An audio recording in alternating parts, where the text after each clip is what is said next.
এঁচোড়ের তো আমরা অনেক রকম পদ খেয়েছি, তবে আজকে আমি তোমাদের কিছু স্পেশাল মশলা সহযোগে এঁচোড় তৈরি করে দেখাবো। এটা তোমরা যে কোনো ঠাকুরের অনুষ্ঠানে বা ঘরোয়া কোনো উৎসব অনুষ্ঠানে খুব সহজেই বানাতে পারো। এটা গরম ভাতের সাথে যেমন ভালো লাগবে, তেমনি পোলাওয়ের সাথে খেতে কিন্তু অসাধারণ লাগবে। নমস্কার বন্ধুরা, বাণীর হেসেলে রকমারি রান্না নিয়ে আমি চলে এসেছি। আমার চ্যানেলে তোমাদের সবাইকে স্বাগত জানাই। আমি এখানে এঁচড়গুলিকে একটু বড় টুকরো করে কেটে নিয়েছি, কারণ এটা গাছের এঁচড়। এরপর অন্য একটি পাত্রে আলুগুলিকে ঠিক এইভাবে ডুমো ডুমো করে কেটে জলের মধ্যে ভিজে রেখেছি, এতে দাগ হবে না। ওভেনের ওপর একটা বড় পাত্রেতে পরিমাণ মতো জল দিয়েছি। এরপর এর মধ্যে দিয়ে দিলাম নুন আর হলুদ গুঁড়ো আর 1 টেবিল চামচ তেল। এখানে তেলটা দেওয়ার কারণ হলো অনেক সময় এঁচড় সেদ্ধ করার সময় চারপাশে একটু কালো হয়ে যায়, তো সেটা আর হবে না। এখন একটা ঝাঁঝরির সাহায্যে অল্প অল্প করে এঁচড় এর মধ্যে দিয়ে দিচ্ছি। গ্যাসের ফ্লেমটাকে একদম হাইতে দিয়ে রেখেছি। প্রায় 5-6 মিনিটের মতো আমি এখানে খুব ভালো করে সেদ্ধ করে নেব। তো আমি একটু চেক করছি, এখানে এঁচড়টা অনেকটাই সেদ্ধ হয়ে গেছে।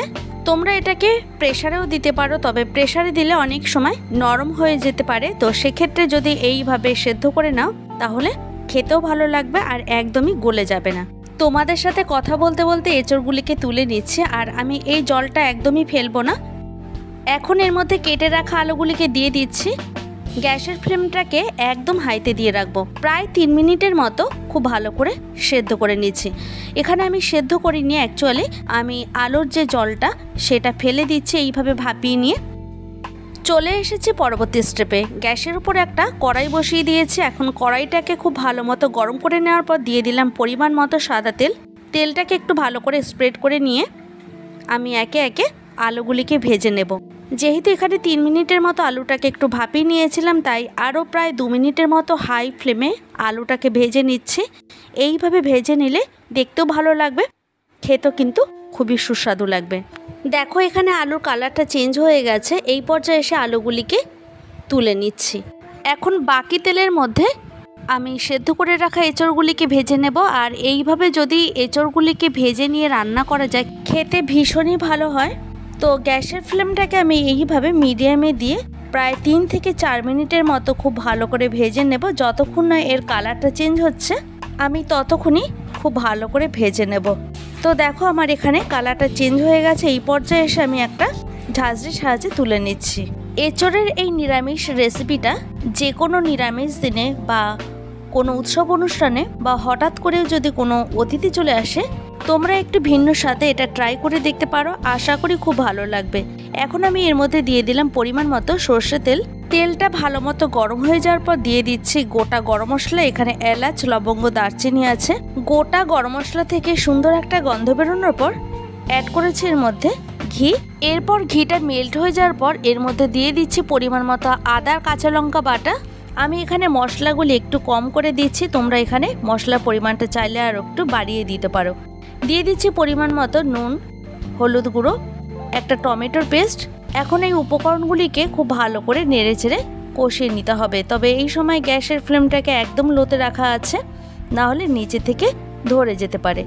তো এইভাবে আমি ক্রমাগত নেড়ে চেড়ে নিচ্ছি। প্রায় 3 থেকে 3.5 মিনিটের মতো খুব ভালো করে কষিয়ে নিলাম। এরপর এর মধ্যে দিয়ে দিচ্ছি জিরের গুঁড়ো, ধনের গুঁড়ো, দিচ্ছি এর মধ্যে কালারের জন্য কাশ্মীরি রেড চিলি পাউডার। যে সিক্রেট উপাদানের কথা আমি বলেছিলাম সেটা হলো এখানে চারমগজ আর পোস্ত বাটা। আমি এখানে 1 টেবিল চামচ চারমগজ আর 1 টেবিল চামচ পোস্ত বাটা ব্যবহার করেছি। এরপর এর মধ্যে অ্যাড করছি ফেটানো টক দই। দইটাকে অবশ্যই ফেটিয়ে দিতে হবে। এখন এই সমস্ত উপকরণগুলিকে খুব ভালো করে কষিয়ে নিতে হবে। আরও প্রায় 4 থেকে 5 মিনিটের মতো লো ফ্লেমে খুব ভালো করে কষিয়ে নিচ্ছে। এখন একটা লিড চাপা দিয়ে দিলাম। প্রায় 4 থেকে 4.5 মিনিট পর ফিরে এসে আমি লিডটাকে সরিয়ে নিলাম। আর আশা করি দেখেই বুঝতে পারছো এখানে তেলটা কিভাবে সেপারেট হয়ে গেছে। এইভাবে যদি মশলাটাকে হাতে সময় নিয়ে কষানো যায়, রান্নার টেস্টটি কিন্তু দ্বিগুণ মাত্রা বেড়ে যায়। তো আমার এখানে মশলাগুলি খুব ভালো মতো কষানো হয়ে গেছে। এরপর আমি যেটা করব, ভেজে নেওয়া এঁচড় আর আলুটাকে আমি কড়াইতে ঢেলে নিলাম। এখন এই সমস্ত উপকরণগুলির মধ্যে খুব ভালো করে এঁচড়টাকে কষিয়ে নিতে হবে। আবারও বলছি, গ্যাসের ফ্লেমটাকে আমি এখন মিডিয়ামে দিয়ে রেখেছি। আমি এখানে পুরো রান্নাটায় লো টু মিডিয়াম বা মিডিয়াম টু হাইতে রেখেই করব।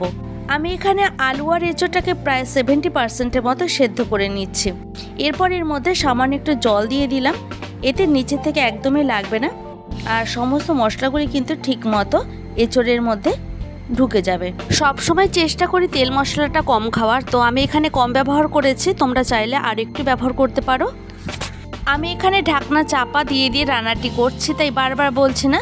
এখন আবার ঢাকনাটা সরিয়ে নিয়ে সমস্ত সবজিগুলিকে ভালো করে একটু নেড়ে চেড়ে নেওয়ার পর দিয়ে দিচ্ছি পরিমাণ মতো উষ্ণ গরম জল। গ্রেভির পরিমাণটা তোমরা এখানে তোমাদের পছন্দ অনুযায়ী রাখবে।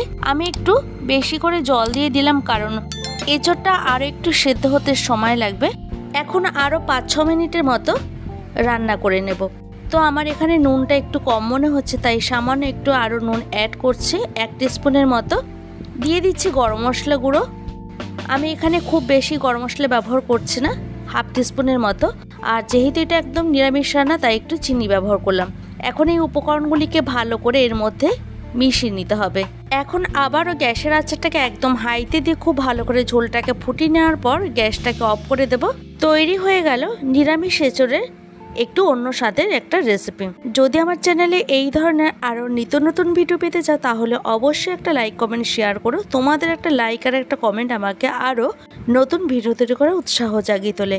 দেখা হবে অন্য কোনো ভিডিওতে। ভালো থাকো প্রত্যেকে, আর তোমরা সবাইকে ভালো রেখো। আমার সঙ্গে এতক্ষণ থাকার জন্য তোমাদেরকে অসংখ্য ধন্যবাদ।